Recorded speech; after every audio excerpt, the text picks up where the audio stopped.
O tema de hoje é sobre multimorbidades.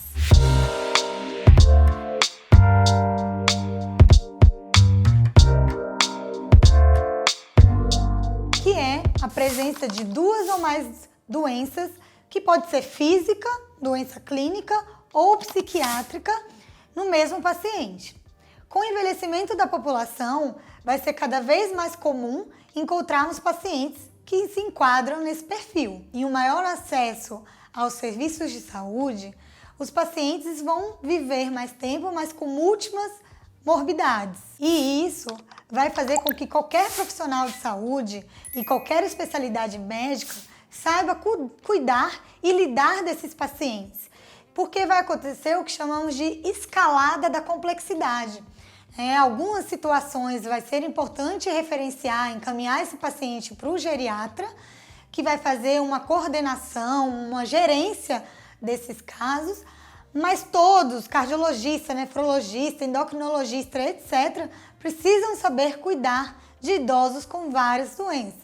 Para o paciente, a presença dessas múltiplas condições crônicas em que ele vai ter que conviver vão aumentar a chance de perda funcional, perda da qualidade de vida, maior chance de internar numa instituição de longa permanência, de internar mais vezes no hospital, de ir mais à emergência, de se tornar frágil e diminuir a sua reserva funcional. O que é isso?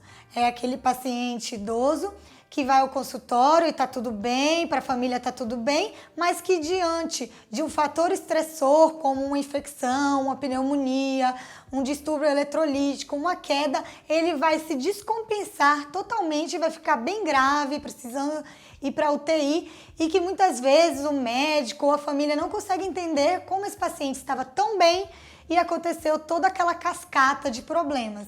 Mas isso é porque o paciente tem interações dentro do seu organismo e que ele foi tornando frágil, foi perdendo as suas reservas, e quando tem uma necessidade de um recurso a mais, ele não tem para usar. E por isso vocês já devem ter percebido que o paciente que tem múltiplas morbidades, ele vai ter uma chance maior de falecer. Para o sistema de saúde, isso há um aumento de custo muito grande. No sistema de saúde americano, foi observado que 70% dos pacientes que têm multimorbidades são responsáveis por 96% de todo o gasto do sistema de saúde. Então, é algo que os governos vão precisar se organizar, porque é algo inevitável. Em relação ao médico, vão surgir, isso já há discussões sobre isso, sobre o pagamento e como ter um reembolso disso em relação ao plano de saúde, das diferenças de você cuidar de um paciente simples, de um paciente com uma morbidade, ou pacientes que possuem 8 multimorbidades, que se torna um caso muito mais complexo em relação a tempo de consulta e quanto seria, qual o valor que esse médico deveria receber. A abordagem tradicional não vai resolver o problema desse tipo de paciente. Nós sabemos que a maioria das diretrizes que existem, elas vão excluir esses pacientes na hora da pesquisa. Eles excluem os pacientes com mais idade, que tem declínio funcional, que usa mais medicações, que tem mais doenças. E isso não é porque eles são ruins, eles querem excluir essas pessoas. É porque quando você coloca essas pessoas nos estudos, fica mais difícil ainda você tirar as variáveis de confusão. Então, se eu quero avaliar se o paciente vai ter um infarto e falecer do infarto, mas se ele tem 10 multimorbidades e falecer, você não sabe se foi por conta do infarto ou pelas outras doenças.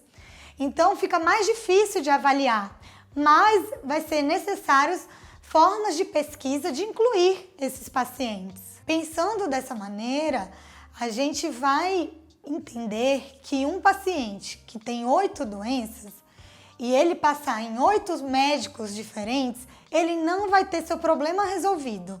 Isso vai gerar conflitos entre os especialistas, formas de pensar, tratamentos e também conflitos entre as prioridades dos médicos e as prioridades dos pacientes.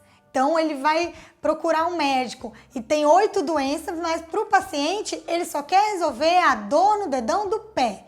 E o médico, quando vê aquelas 8 doenças, ele quer prescrever 8 medicações para cada uma das doenças e esquece de cuidar do que o paciente foi procurar no consultório. Vou dar um exemplo de uma paciente que todos nós cuidamos no consultório, um caso hipotético. Uma senhora de 79 anos que tem hipertensão arterial, diabetes, osteoporose, artrite e DPOC.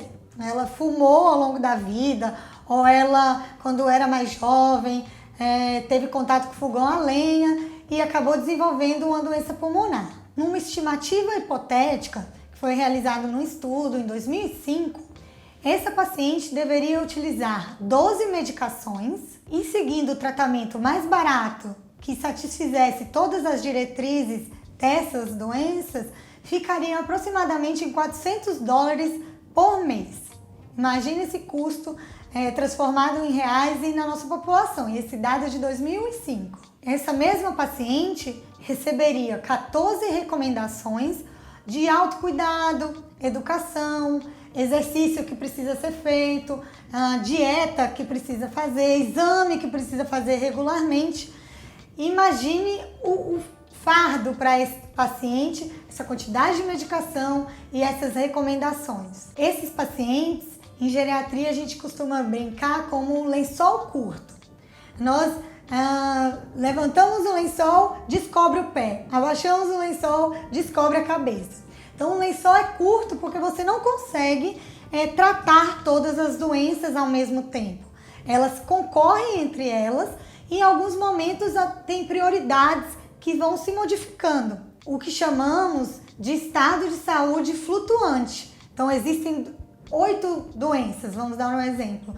Elas vão entrando em cenário e vão saindo da linha de frente de acordo com o tempo e as descompensações. Pode acontecer de mais de uma doença se descompensar? Pode, mas aí a gente vai precisar ter prioridades no tratamento e abrir mãos de alguns tratamentos em prol do conforto desse paciente e tendendo a prescrever medicações mais realistas, tratamentos mais reais. Porque senão a gente está se enganando como médico e achando que o paciente está fazendo. Você prescrevendo 12 medicações e achar que o paciente está tomando todas as medicações, que ele consegue comprar todas, lembrando do custo em relação a quem pode tomar aquela medicação, quem consegue pegar no SUS. É a mesma coisa da gente falar para o paciente, pega no SUS e perto da casa dele, a UBS nunca tem medicação, ele nunca pega e a gente acreditar que ele está tomando a medicação e na verdade não está.